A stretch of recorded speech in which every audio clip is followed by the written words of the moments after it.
Let's look at how subscriptions and companies deceive you guys by offering you basic goods and services for a monthly fee.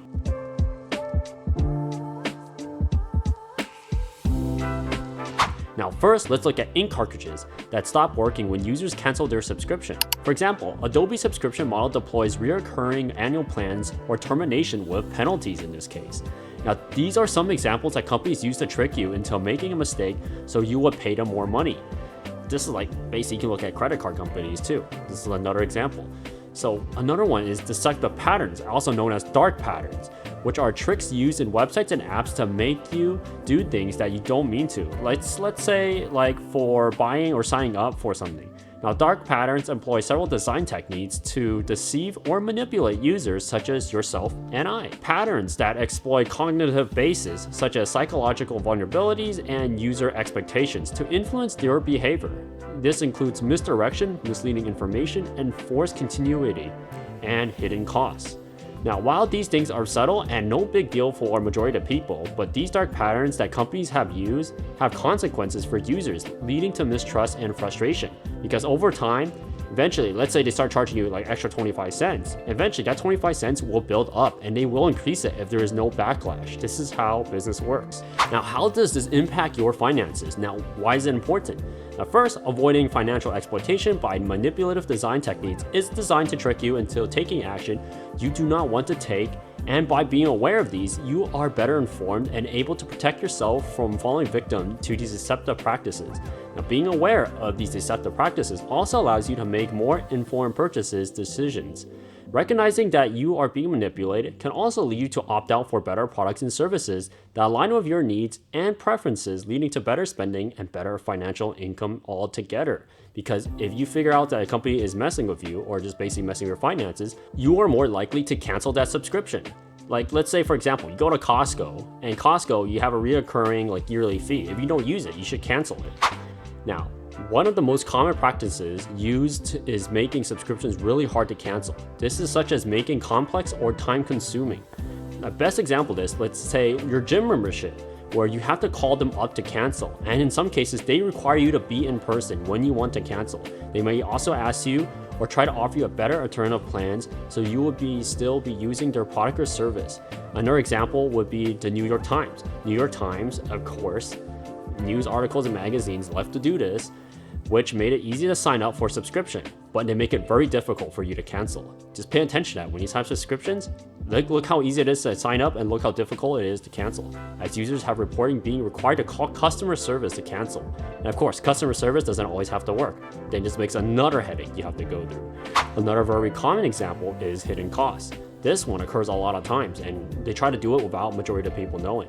They involve obscuring or omitting additional fees and charges in this case, or cost to the user as well as the purchasing or signing up process. At that point, the user has already invested time and effort into the transaction and most likely to proceed despite the unexpected costs. Ticket reseller StubHub is used hidden costs to drive revenue in this case. Their method was to advertise a low price drawn to users such as you and I, and through a lengthy series of steps.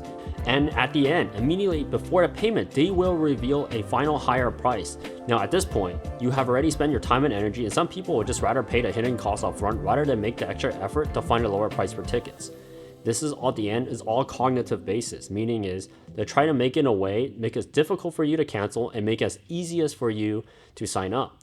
And for StubHub's case, they make it really difficult for you to restart again to find a process by dragging you through it. Now, there are a whole lot more deceptive practices such as pre-selection presented with a default option that has already been selected for them. Let's say, for example, a common tactic is to show a pre-ticketed checkbox. Though there are various other ways of doing this, including putting up items in a user shopping cart or pre-selecting items in a series of steps. There's a lot of things that do that, a lot of programs and apps when you install and download do this too.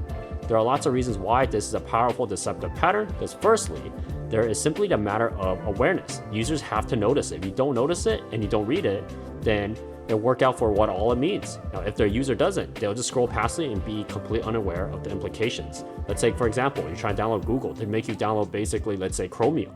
Chromium is basically a useless app that majority of people don't like using. And they might find use cases for other people, but majority of people like you and I will not use that.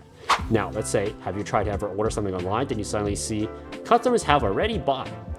Then you scroll down and you see 5 reviews about the product that you have never heard before. It's like basically 101 marketing tactic. Fake social proof is another strategy that companies use.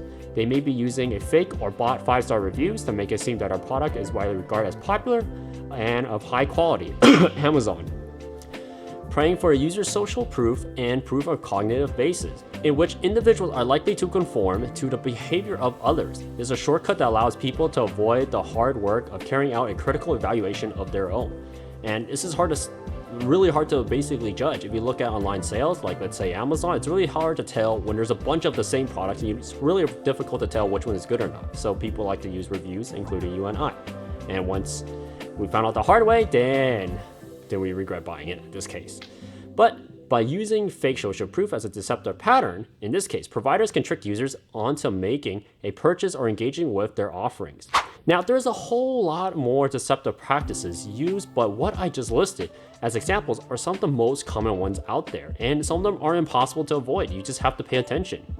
Now, with all the harm out there that is caused by dark patterns, you have regulators that have beginning to take action. Initiatives such as the GDPR and the FTC guidelines on deceptive practices have begun to curb the prevalence of dark patterns and protect user rights, but this remains a challenge because as it requires collaboration of policymakers and industry stakeholders and advocacy groups to ensure the compliance and accountability, which in this case, let's face it, it's not going to happen because you look at Amazon and Google, there's too much money involved. At the end, it's involved with money.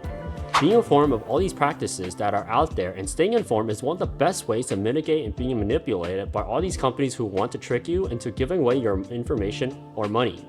Now, this is a perfect example on how basically the stock market and how basically personal finance, how basically everything works online. They're trying to get you to buy something or click on something. And in some cases, they maybe try to be informational.